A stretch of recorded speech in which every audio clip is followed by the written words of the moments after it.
कार्य कारण तुलनात्मक अध्ययन। कार्य कारण तुलनात्मक अध्ययन क्या है? क्योंकि कोई भी कार्य है उसके पीछे कोई न कोई कारण होता है। बिना कारण के कोई कार्य नहीं होता है। और जब हम ये कहते हैं कि कोई कार्य हो चुका है और उसके बाद उसकी घटना को यदि देखते हैं, उसके कारणों को यदि हम ढूंढते हैं, तो उसे कार्य कारण तुलनात्मक अध्ययन के नाम से जानते हैं। हमें देखते हैं कि कहीं पर भी कोई कार्य हुआ है और कार्य होने के पीछे क्या कारण है। जैसे मान लीजिए उदाहरण के रूप में कुछ व्यक्ति अस्वस्थ हो जाते हैं। अब वो अस्वस्थ हो जाते तो उसके पीछे क्या कारण है। हम इसको ढूंढते हैं, देखते हैं कि वो 3 व्यक्ति थे जो अस्वस्थ हुए थे और तीनों व्यक्ति किसी पार्टी के अंदर गए थे। अब इसमें हम देखेंगे वो पार्टी के अंदर गए तीनों व्यक्तियों ने खाना खाया था। उसमें से पहले व्यक्ति ने छोले भटूरे खाए थे और उसके साथ अचार लिया था। दूसरे व्यक्ति ने पूड़ी खाई थी, आलू की सब्जी खाई थी और अचार लिया था। और तीसरे व्यक्ति ने जो है बाटी खाई थी और उसके साथ में उसने दाल खाई थी और अचार खाया था। अब ये तीनों व्यक्ति बीमार पड़े हैं। तीनों व्यक्ति बीमार पड़े थे, इनमें कारण निकल करके आता है कि अचार खराब था, जिसकी वजह से ये कार्य हुआ है, जिससे तीनों व्यक्ति जो है उनकी तबीयत खराब हो गई थी। इस आधार पर हम जो कार्य हुआ है बीमार पड़ने का, उसके पीछे क्या कारण है ये हम ढूंढते हैं। और ढूंढने में जैसे अभी एग्जाम्पल मैंने दिया था, तो उसमें जैसे अचार कारण के रूप में आया। तो ये कार्य जो हो रहा है उसके पीछे कौन कौन से कारण हैं, और कार्य कारण तुलनात्मक अध्ययन के अंदर कार्य हो चुका होता है, उसके बाद उसके कारणों को ढूंढा जाता है। मान लीजिए किसी कोचिंग संस्थान के विद्यार्थियों ने टॉप किया है। अब हम देखते हैं कि वहाँ के विद्यार्थियों ने टॉप किस आधार पर किया है। वहाँ देखते हैं कि वहाँ की जो सुविधाएं थी वो अच्छी थी, वहाँ के जो मानवीय संसाधन थे वो अच्छे थे। हम इनमें देखते हैं कि कौन से कारण थे। और वहाँ देखने में आया कि जो टीचर एक पढ़ाता है उसकी वजह से वहाँ के विद्यार्थियों ने टॉप किया। तो वहाँ के विद्यार्थी, किसी कोचिंग संस्थान के विद्यार्थी किसी कंपटीशन में यदि टॉप करते हैं, वो कार्य जो टॉप होने का हुआ है उसके पीछे क्या कारण रहे हैं।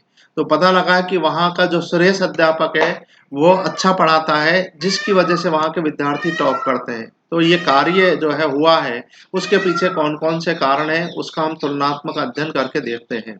और इसी को ही हम कार्य कारण तुलनात्मक अध्ययन के नाम से जानते हैं। कार्य कारण तुलनात्मक अध्ययन को कार्योत्तर अध्ययन भी कहा जाता है। ये घटनोत्तर अनुसंधान का ही जो है पार्ट है। इसको घटनोत्तर अनुसंधान भी कहते हैं, कार्य कारण तुलनात्मक अध्ययन भी कहते हैं। इस अनुसंधान के अंदर किसी विशेष व्यवहार, परिस्थिति या घटना के घटित होने से संबंध हम ये देखते हैं कि कौन कौन से तत्व हैं जिनके कारण से ये घटना घटित हुई है, उनकी जानकारी प्राप्त की जाती है। वो जो व्यवहार हो रहा है, जो परिस्थितियां हुई थी वो कौन कौन सी थी जिसकी वजह से ये घटना घटित हुई थी, और उनकी जानकारी हम अलग अलग बहुत बारीकी के साथ में, गहनता के साथ में जानकारी प्राप्त करते हैं कि उस घटना के घटित होने के बाद कौन कौन से कारण थे। गुडवार तथा स्टेसर ने कहा था, दो परिस्थितियों की तुलना जो दृश्य प्रभाव से संबंधित हैं करके तथा उन परिस्थितियों में स्थित उन तथ्यों को अंकित करके जिनके कारण कोई प्रभाव उत्पन्न होता है या नहीं होता है, कार्य कारण तुलनात्मक विधि उनमें कार्य कारण संबंध स्थापित करती है।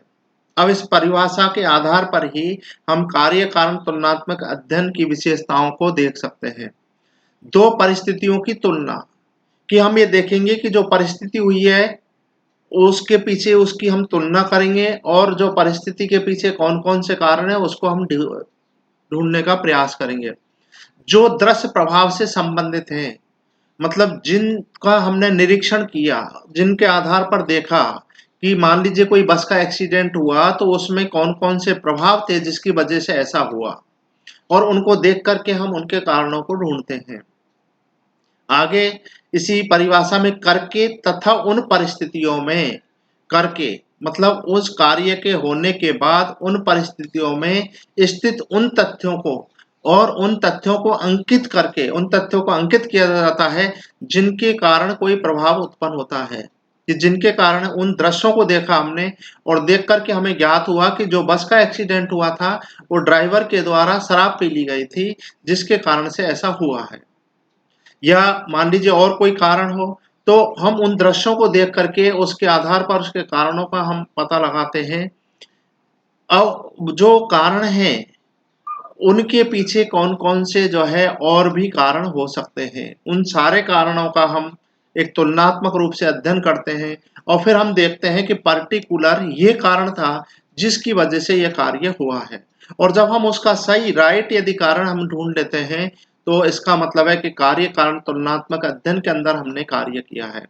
तो इस प्रकार से इस कार्य कारण तुलनात्मक अध्ययन को हम घटनोत्तर अनुसंधान में भी हम इसका अध्ययन कर सकते हैं, क्योंकि ये कार्य कारण तुलनात्मक अध्ययन घटनोत्तर अनुसंधान का ही भाग है और उसके अंदर भी हम इसे विस्तार से हम इसका अध्ययन कर सकते हैं कि ये कार्य कारण तुलनात्मक अध्ययन क्या है। और इसको हम बहुत ही बारीकी से यदि हमको समझना है, गहनता के साथ हमें समझना है, तो जो कार्य हुए हैं उसके कारणों को हमें ढूँढना होगा।